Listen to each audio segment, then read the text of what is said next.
Hi, brothers and sisters in the faith for the past and the present and the future. Prayer, it is May, which is Prayer Awareness Month, and Acts 4 verse 31 is the focus verse, and the whole chapter is honestly a good read. The boldness of the Holy Spirit fills us with such a power. But when I pray, I do it because I know that I can't make a single day without God. I have come to learn that any moment that I utter or think, Lord, I, or Lord, you, I have started a conversation with the Lord. Prayer is how we stay connected with God. I know that I have often heard that Christianity is more than a religion, but a relationship with the Creator of the universe. How wonderful is it that He has made a way for a personal relationship with each and every one of His children. It's so wonderful that there is nothing off the table that when brought to Him, He will not turn from it. He is not petty or too high in the clouds to not look down at His children with care, compassion, and righteous judgment. When looking at Psalms 139 verses 7 and 8, which is one of my favorite chapters of Psalms, David said, "Where can I go from your spirit? Where can I flee from your presence? If I go up to the heavens, you are there. If I make my bed in the depths, you are there." We know that even with his shortcomings, David will be forever known as the holiest man that ever lived. Not counting Jesus, that is. He understood that there is nowhere he can be apart from God. As he stated in Psalms 23 verse 6, "Surely your goodness and love will follow me all the days of my life, and I will dwell in the house of the Lord forever." David has also taught us that we ought to get ourselves right with the Lord, and no, not how some people teach to fix what you can and then let God come in and do the rest. No. We are desperately sinful and wicked. We need God's Holy Spirit to help us love and to serve Him. That is why David said in Psalms 139 verses 23 and 24, "Search me, God, and know my heart. Test me and know my anxious thoughts. See if there's any offensive way in me and lead me in the way everlasting." Now, going back to there's nothing off the table when we bring it to the Lord, let's look at Asaph. Some way, somehow, Asaph knew that he had no reason to withhold his hard and difficult emotions, desires, and thoughts from God. What good would that do for him? Just like us, Asaph wrestled with God's goodness when life was everything but. Looking at Psalm 77 verses 1 through 16, and be with me on this. "I cried out to God for help. I cried out to God to hear me. When I was in distress, I sought the Lord. At night, I stretched out uttering hands, and I would not be comforted. I remembered you, God. I groaned.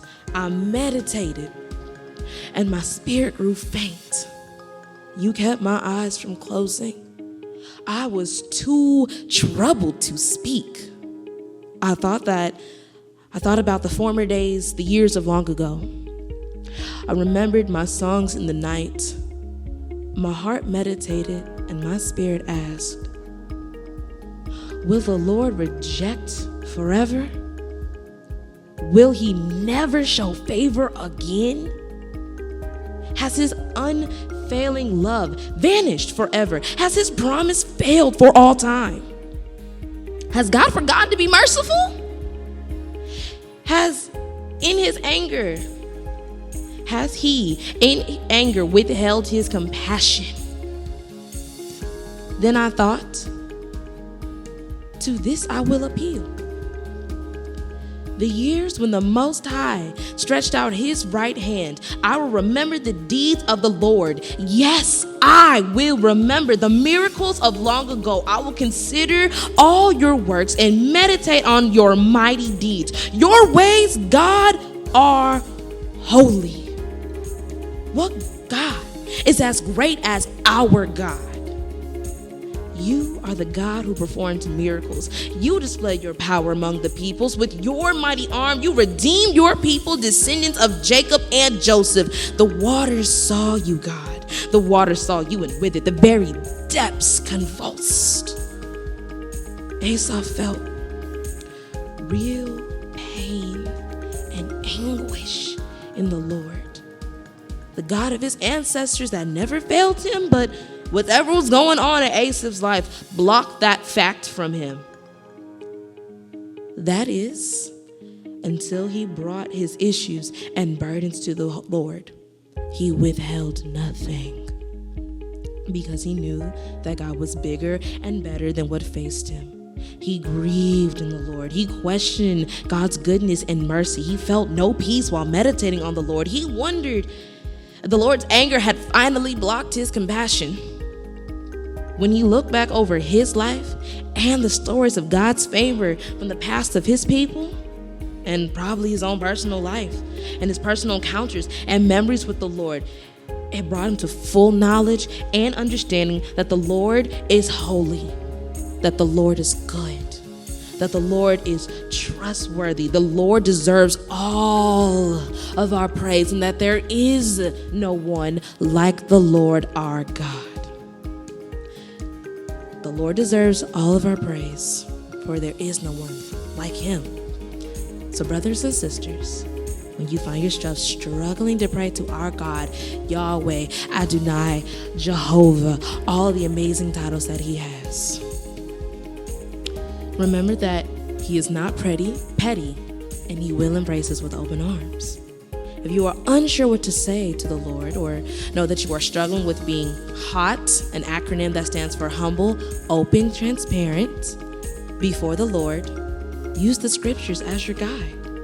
Our God is so personal and wise. He left prayers behind for us to be said back to him, along with prayers and psalms from his past servants to be used, learned from, and lived out among his people.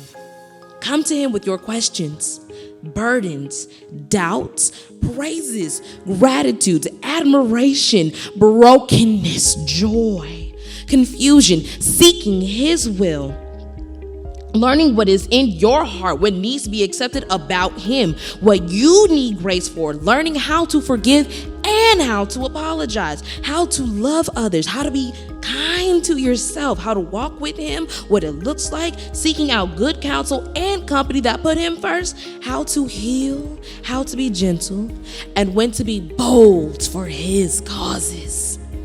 Basically, talk to the Lord about anything and everything. Do not be afraid to talk to our Abba, which means Father. He will lead, he will guide, he will comfort us. He enjoys speaking with his children and will not turn a deaf ear, for he will shema, he will listen and do, shema, our request, and acts accordingly to his good timing and perfect will.